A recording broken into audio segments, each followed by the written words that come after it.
Okay, so answer pa tayo usa ka problem.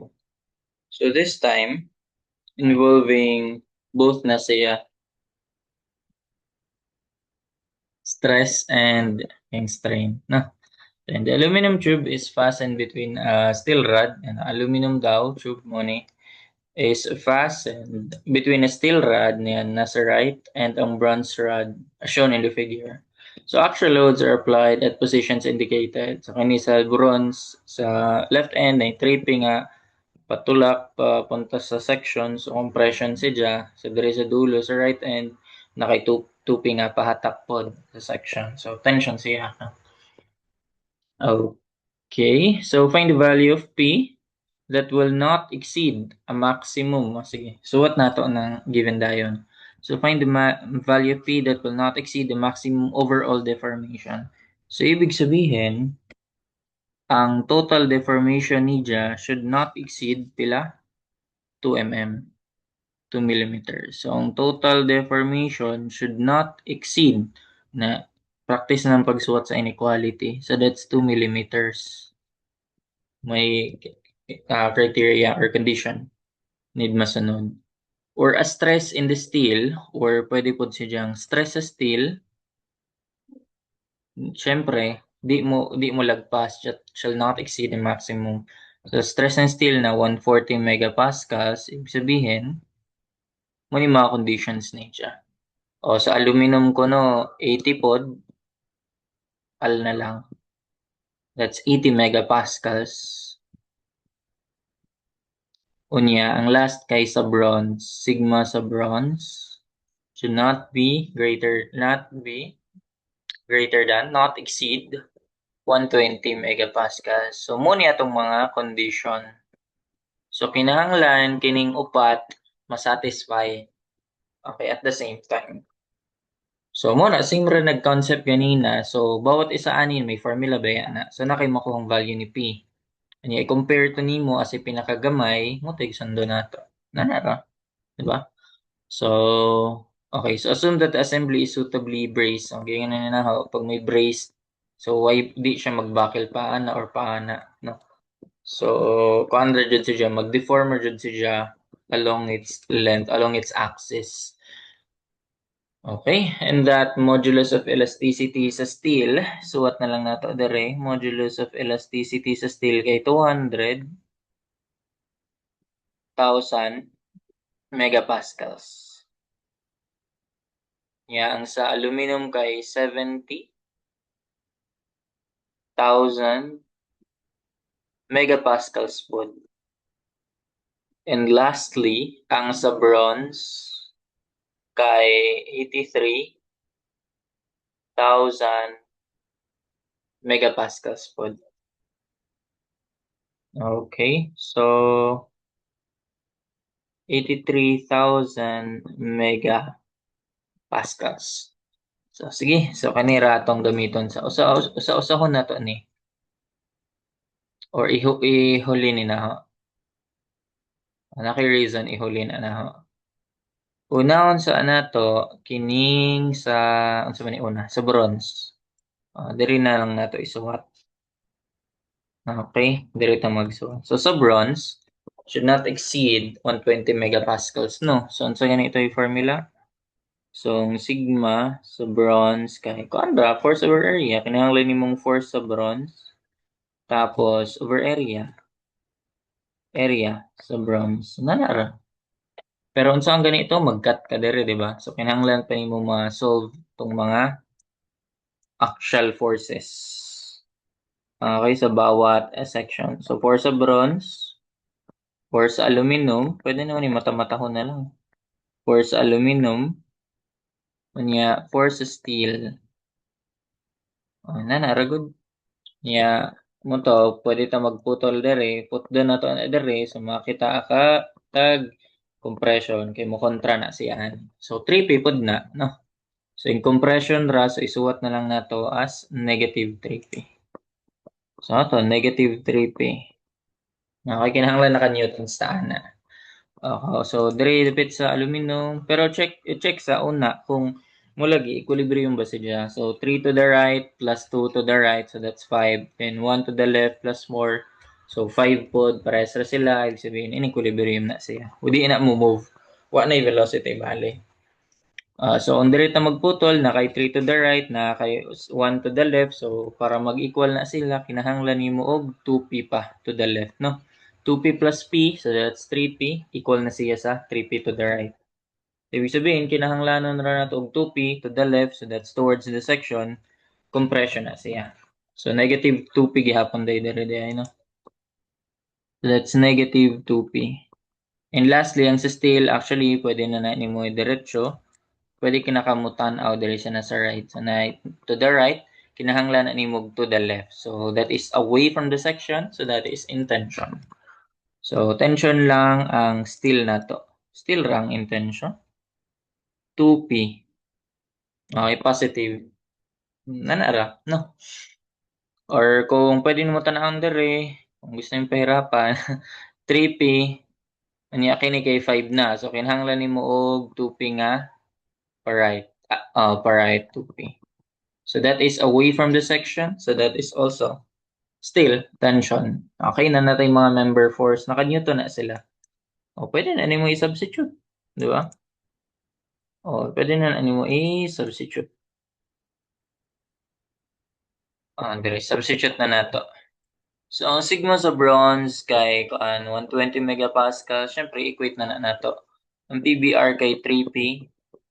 Unya over ang area kay pinaman. Area sa bronze, pila na ito? So that's 450 mm squared. So 450. Oh, di ba? Hindi makasolve na ka og value ni P. So pila man na? So that is 120 times 450 divide ra sa 3. Oh, 18,000. Or pwede na nato idiretso 18,000 newtons or 18 kilonewton times 10 to the third.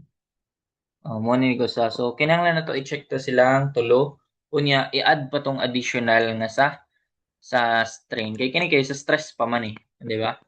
Ingon bitaw ko nga kung ano siya ma-apply na ni tanan. Stress ug strain na jud ang ma-apply diri. Okay. Naog rin na may. Diri pud ta sa sunod. Actually, wa may kuan eh. Wa may bearing kung dad-on nimo ng sign or dili kay stress ra may gito ko ani. Pero kung naay choices or kinahanglan i-specify kung unsa na siya, unsa na nature niya, compression or tension, suwat pud nato na. Basta mo lagi ni pag negative compression niya, pag positive tension na siya. Okay, so dito sa aluminum. Sa aluminum, ang limit pud ni kay 80 megapascals. Okay, so gamito na nato. Sakto man din ni. Nani ka dako, di ka nang exercise, no? So, sige. So, sigma sa aluminum. Syempre, force sa aluminum pud na over area sa aluminum. Natay sigma sa aluminum pila o 80 megapascals. 80 megapascals.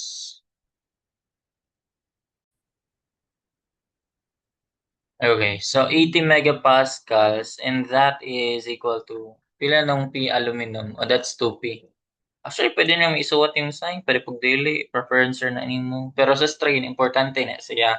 Sa stress, bisag dili lang sa. Okay, so Earth aluminum kay 600 mm po. So solve na natin si force P, so that's 80 times 600 divide by 2. Okay, 80 times 600 divide by 2. So pila? Mas dako siya, 24K. 24,000. Na-discuss naman nila ha, di ba nga nung ang pinakagamay atong piliyon ay suot na din no sa Jazz. Kilonewtons. And still in compression gyapon na siya. And lastly, atong sa steel na ta. Di pa na. So kini. Sa steel, mo gyapon, stress sa steel is equal to force sa steel over area sa steel. Okay, so ang stress sa steel, di siya mag-exceed sa 140. Ang force sa steel 2p ug ang area sa steel kay pila? Area sa steel kay 300. Okay, so natay ma-solve nga value sa force P due to steel kini force P due to bronze kini force P due to aluminum force P due to steel. So pila man ning karon? So that's 140 times 300 divide by 2. O dako pud siya 21. Mas gamay kaysa sa ikaduha pero kini 24 ba yan ni? Pero mas dako siya sa 18. So syempre sa as of now 18 paghihapon ang gamitan nato ang tension. Now what if idagdag nato tong kuan? Upat man na sila ka condition, di ba? O kini. Asa man na? Diri na lang nina.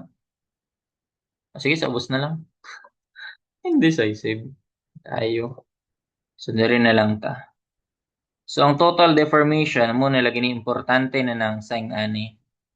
So ang total deformation nato is equal to syempre deformation sa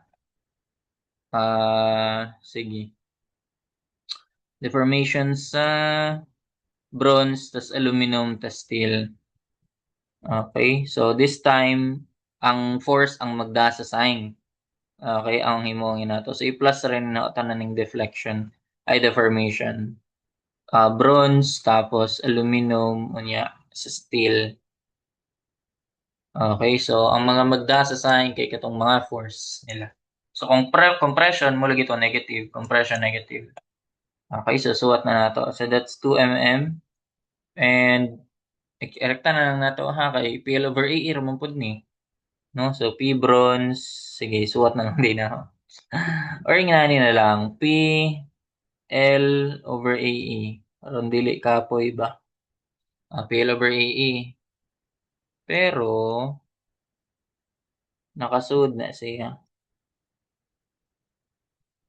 Nakasud na siya nga ni. Ay, buo na lang din ang taong gibutang no. Sa man ni oy. Na PL over AE. Ayan na. So natay sa bronze. Okay. Okay. Dagdag na to tong sa aluminum. Aluminum. Unya ag sa steel pod. Ag sa steel. Okay, sa nanata 2. Pwede na ito ni kini 4 sa bronze. Pila na ito? Pero di na ni nato gamiton ha kay kini kay anon man ang P ani. So ang ginamiton ra nato kini sila. Okay ni kay nakuha man ni nato gamit tong stress. Okay ni laing condition naman ni. Kinahanglan itong makuha ag P gamit ang strain na pod or ang deflection na pod. Ang deformation na pod. So, ang force due to bronze kay negative 3p. Mo na lagi na kinahanglan na siya mag-square og sign. So, mo force tas ang length niya kay pila gina ito? 0.6 pero pwede nato na himuong naka millimeters aron kuan ba? Aron since naka millimeters po ni atong deflection or that deformation nga unit no, naka millimeters. So, ang parehas na sila millimeters po nato ang length. So, times 600 PL over AA. Pila area ani? Ang area sa bronze kay 450. Wait. So, ang area sa bronze kay 450 unya 83,000. Okay, 450 unya ang modulus of elasticity kay 83,000. Okay, nana ba? Yeah, plus force pod sa aluminum that's negative 2p.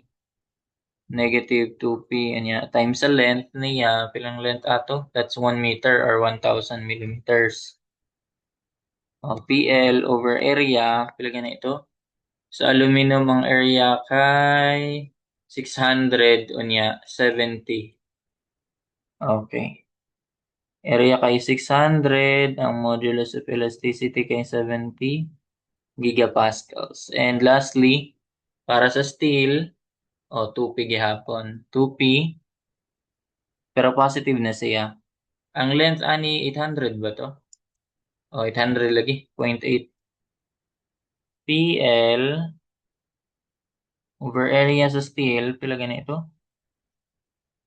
Area sa steel kay 300 anya ang ikay. Syempre, kuan na common na.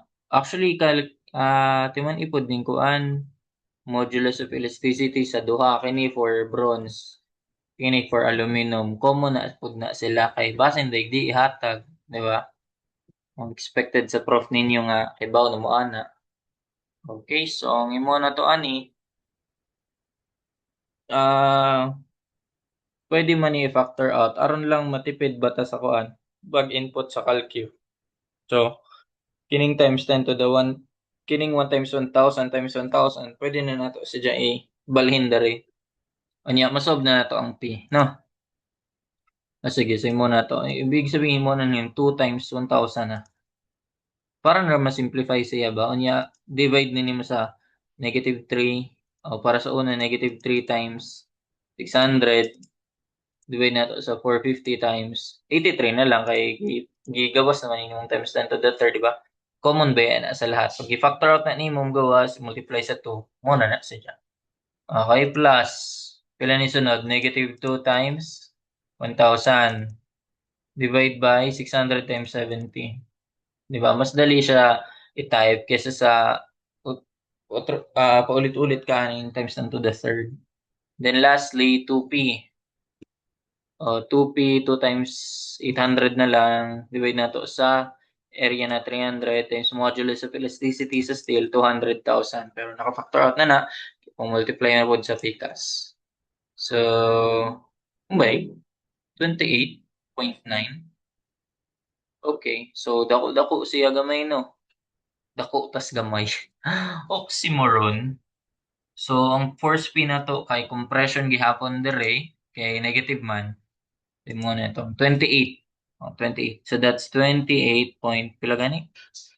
28.925. 925 kilonewtons.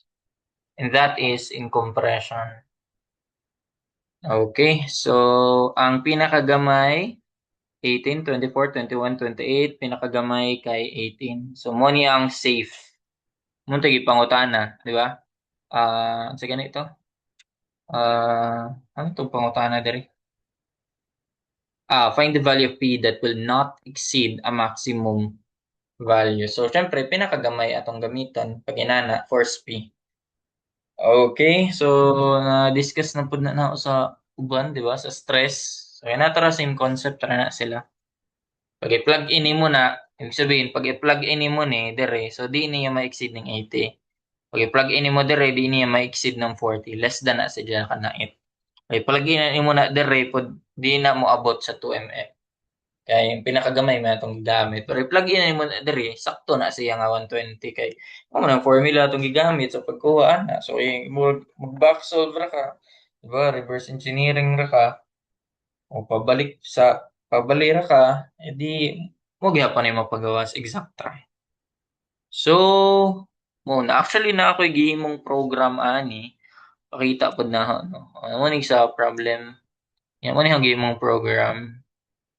Sakto ba simbang napalabas? Mo lagi. Nani mo ba yung nag-form na to? So mo nag-stress 18 straight answer. Force di ay force. So muna 18 compression, 24 compression negative. So 21 pod sa steel. Sakto. Unya mo sa due to deformation na 2 mm. So 28.924. Mo lagi. Then ang pinakagamay atong gamiton so 18 kilonewton. So, moro to. Actually, na-confirm ni na ako kining answer kay 'di ba sa ayon diri sa problem kay wa may answer key. Kuan ra man gud ni mga answer key diri kanang event ay add ra ba. Pero sa ubang version ni Ja sa kini si Python man gihapon ni naghimo pero iba ra yung kauban si kiyo sa laas na siguro yung kauban na ni. So, even numbered pod ag na ay answer key sa likod. Pareso na sila. Mo ag tanong medyo gi-modify ra gamay no. Ang tanungan pero ang given mo gihapon. So mo ni 216 18 kilonewton. So man na confirm na to. I-verify na to atong answer. So sige. Actually gidaan ka ning program, baligya pa ni na 200 per program. If interested ra man pod kay daghan naman koy nahimo ana dito sa kuan sa book ni na Pytel singer again Kiyo sa Laas.